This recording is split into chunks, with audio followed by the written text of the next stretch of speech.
அன்பு நண்பர்களே வணக்கம். நாம் ஏன் இன்னும் நினைத்த உயரத்தை அடையவில்லை என்று எப்போதாவது யோசித்தது உண்டா? உண்மையில் ஏழ்மை என்பது நம்மிடம் காசு இல்லாத நிலை அல்ல, அது நாம் மாற்ற தயங்கும் சில பழக்கங்களின் விளைவுதான். உங்கள் வாழ்க்கையை அப்படியே புரட்டி போடக்கூடிய இந்த உண்மைகளை மட்டும் கொஞ்சம் கவனித்து பாருங்கள். முதலாவது, உங்கள் சோம்பேறித்தனம் தான் உங்களின் முதல் எதிரி என்பதை உணருங்கள். அதை வென்றாலே பாதி தூரம் முன்னேறிவிடலாம். இரண்டாவது, பார்த்துக் கொள்ளலாம் பிறகு செய்து கொள்ளலாம் என்று எல்லா விஷயங்களையும் தள்ளி போடுவது இன்றே கைவிடுங்கள். இரண்டாவது, பார்த்துக் கொள்ளலாம் பிறகு செய்து கொள்ளலாம் என்ற எல்லா விஷயங்களையும் தள்ளி போடும் பழக்கத்தை இன்றே கைவிடுங்கள். மூன்றாவது, எதற்கெடுத்தாலும் என்னால் முடியாது, இதற்கு இதுதான் காரணம் என்று சாக்குப்போக்கு சொல்லுவதை நிறுத்திவிட்டு செயலில் இறங்குங்கள்.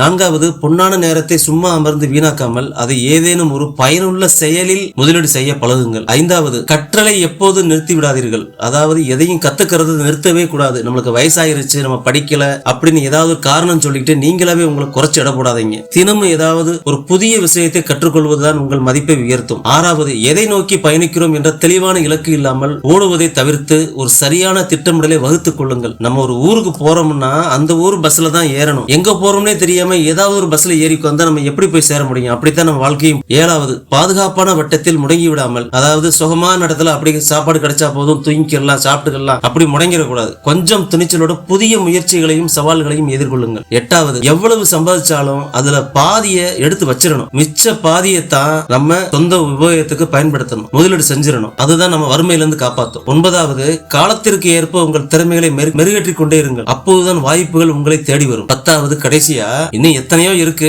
எதிர்மறையாக பேசுபவர்களை தவிர்த்து உங்களை முன்னேற துடிக்கும் நல்ல மனிதரோடு நட்பை பேணுங்கள். எப்ப பார்த்தாலும் டேய் மாப்பிள்ள இது நடக்காது அது நடக்காது, உன்னால முடியாது என்னால முடியாது, அதெல்லாம் வேற ஆளு செய்ய வேண்டியது, இப்படி தப்பா பேசிக்கிட்டே இருப்பானுங்க. உங்களோட திறமையை அடுத்தவே முடிவு பண்ணுவான். அதுக்கு விடாதீங்க. நல்ல மனிதரோட பழகுங்க.